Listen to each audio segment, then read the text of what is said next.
Injuries, pain, stiffness, lack of progress in performance. These are all things that can stagnate an athlete's progress in their athletic careers, and even as you age, it can slow you down as well. I'm gonna give you 5 mobility exercises to help your athletic performance. Let's get into it. Whether it's shoulders, lower back, hips, knees, or ankles, it's super important to do mobility exercises every single day or between training sessions to prevent injuries, short-term and long-term. So one of the best things you can do to warm up is to start barefoot. Grab yourself a skipping rope and start with some jumping. Whew. And what we're trying to do here is wake up those joints, those ligaments, those tendons, and prepare the neural drive, that brain and body connection. And it's great just to warm up that lower body before hitting those specific mobility drills and build on that mobility. Try and keep those reps rhythmic and stay on your toes.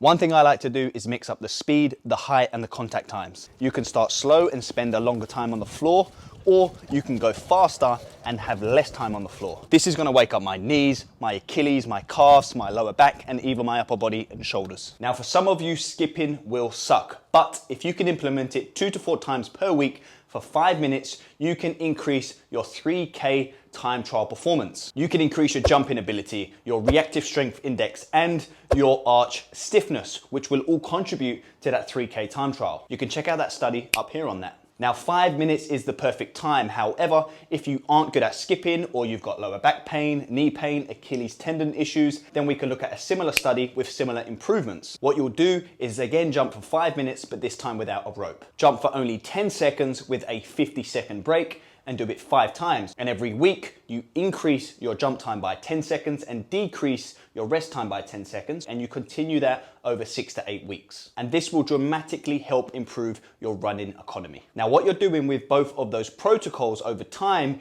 is teaching the lower body how to tolerate volume and the demands of jumping, which will have a massive transfer to running performance and overall running economy. So putting time and effort into your mobility is key, and we have to respect that it takes time to improve it. And unfortunately, a lot of us are just predetermined to be tighter in some joints more than others because of genetic factors and lifestyle factors. But with discipline, time, and hard work, it can improve. Mobility exercises are also great for recovery and for strength output and for power output and for allowing you to get into specific positions, which is essential for HYROX, right? We have to be able to get into the bottom of a squat when we do the wall balls. We have to be able to run efficiently for 8Ks. We have to be able to get into good, strong sled positions when we're pushing and dragging that sled. Sports scientists have known this for years, that in order for us to produce the correct amount of force, we have to apply the correct amount of tension in a muscle. But along with that tension,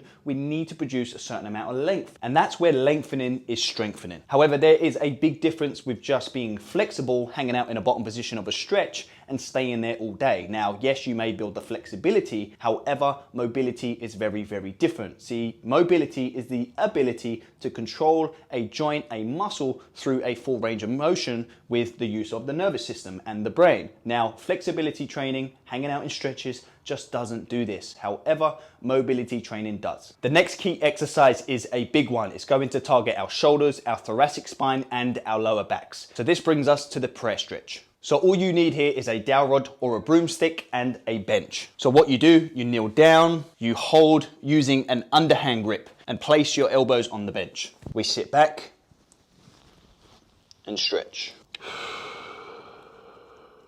Ooh, now I can feel that in my lats, I can feel that in my triceps and my lower back and thoracic. So if we think about where the lats attach, down in the lower back, up across the spine and into the bottom of the armpit, the 2 main roles of those lats are firstly to bring the arm down in extension and to also internally rotate the arm. So to stretch and mobilize those lats, we need to do the opposing movements. So it's why the arm is all the way up overhead and the palm is face up supinated when we have that stick overhead. So now we need to continue warming up the thoracic spine with the lower back. And this next exercise is absolutely phenomenal. And this is a really good exercise that you can do after the prayer stretch or even as a superset. All you need is a foam roller. So what we want to do is lay on our backs and get this knee on top of that foam roller.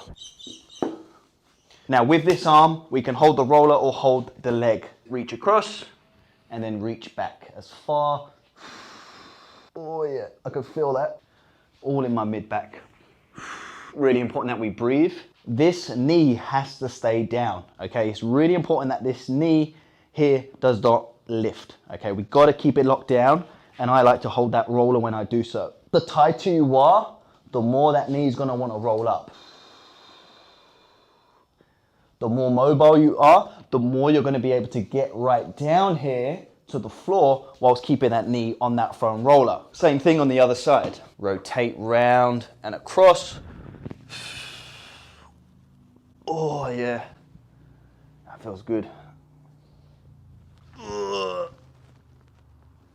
Oh, really important to breathe and exhale as you rotate round.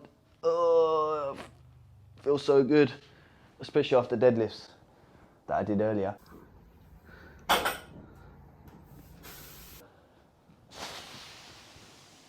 I do feel a little bit better on that side than this side. Really important that you do both sides and have awareness, because you may feel one side tighter than the other, and you've got to build on that discrepancy. Like I said, you're going to feel that in your upper back, your thoracic region, and your lower back, and all of the glutes too.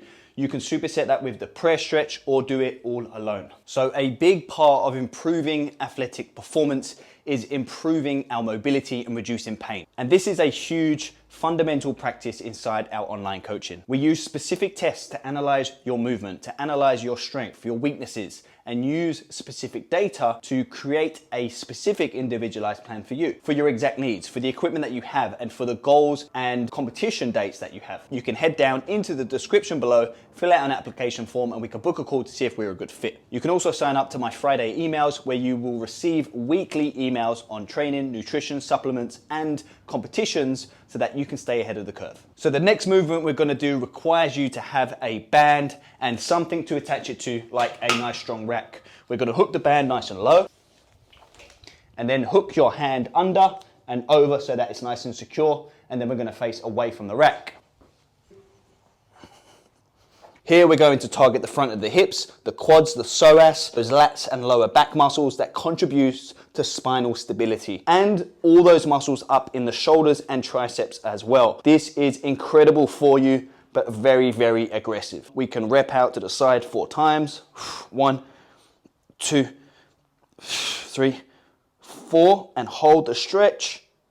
And then we can push back. 4, and hold the stretch for about 3 to 5 seconds, and do that a few times.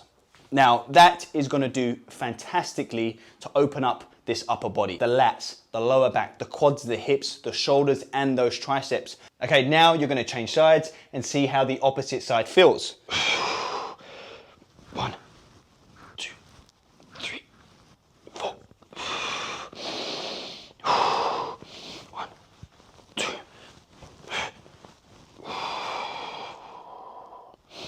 What we want to do is keep that rear glute nice and tight as well,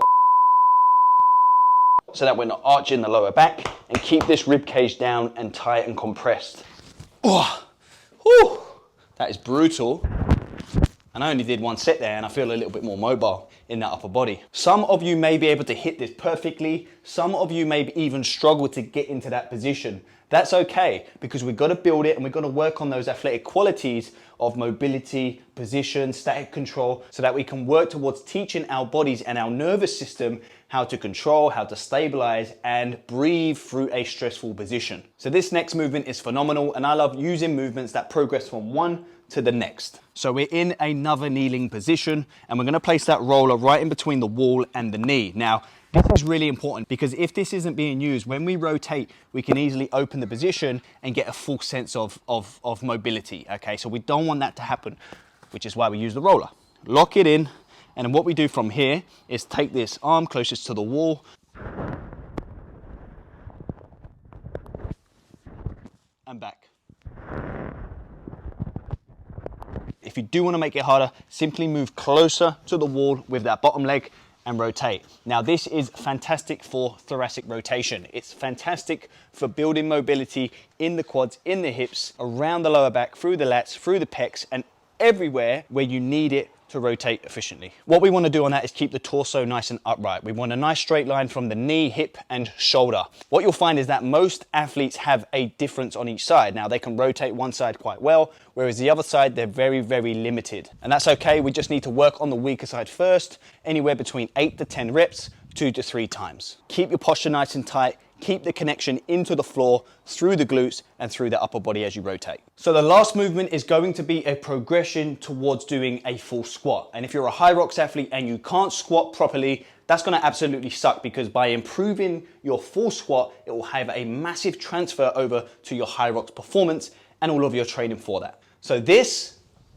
is a full squat, being able to get your ass to the grass, making sure your calves touch your hamstrings and you're in this bottom position. But if you can't do that, then what we can do is start with an assisted squat. So what you need to do is set the barbell in a roughly the same height as what you do when you bench press.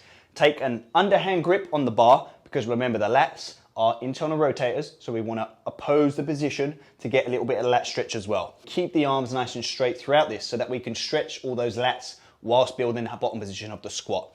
So arms nice and straight, and we squat nice and low. From there, we're just going to bounce and hang in that bottom position, and we're going to shift the hips side to side. We're going to pull the knees in and out and just build and sort of cheat that bottom position. Going to hang out here for anywhere between 30 to 60 seconds. Your quads, your glutes, they're going to light up a little bit and get on fire. And then what we can do from there is just bring the hips nice and high and then drop back down into it. So this is going to stretch the hamstrings, the lower back, and the sciatic nerve. Again, really important, we keep the arms nice and straight, because I can also feel that in my lats. Remember, those lats attach up here, down into the lower back, and sometimes tight lats can prevent you from doing a good quality deep squat. 8 to 10 reps, and then after that, we're going to turn the knees in and alternate. We're going to get some internal rotation of the hips here. Very, very difficult to do. Your hips are going to be on fire. Back up. Now, over time, that's going to tremendously help you squat better, because we're spending time in that bottom position. And, you know, I'm a big believer that if you don't use it, you lose it. And even if you aren't squatting properly, doing it assisted with some of those drills will really help you progress to a better, deeper squat. And then lastly, we can put it all together. We can use the squat techniques, we can use the upper body exercises, and take a stick over the head in a wide grip and go down and try and keep your head and chest up nice and high. What we don't want is that stick to come forward, because then we're not using that thoracic and all those muscles in that spine to maintain this nice natural extended position. We've got to keep the stick back over the crown of the head, and we'll really feel that in that thoracic region. I've just done 3, 4, 5 reps and my back is on fire. If you want to make that even harder, simply use a barbell. It's more load. It's going to challenge your stability, your strength, and your thoracic even more. So use all of these exercises consistently, 3 to 4 times a week, before training, after training, or even before bedtime. If you do these consistently over 3, 4, 5, 6 months, you're going to be more limber, you're going to be more agile, you're going to be more resilient, and you're going to be less injury prone. Over time, you'll increase strength and power output, as well as running economy improvements and overall performance.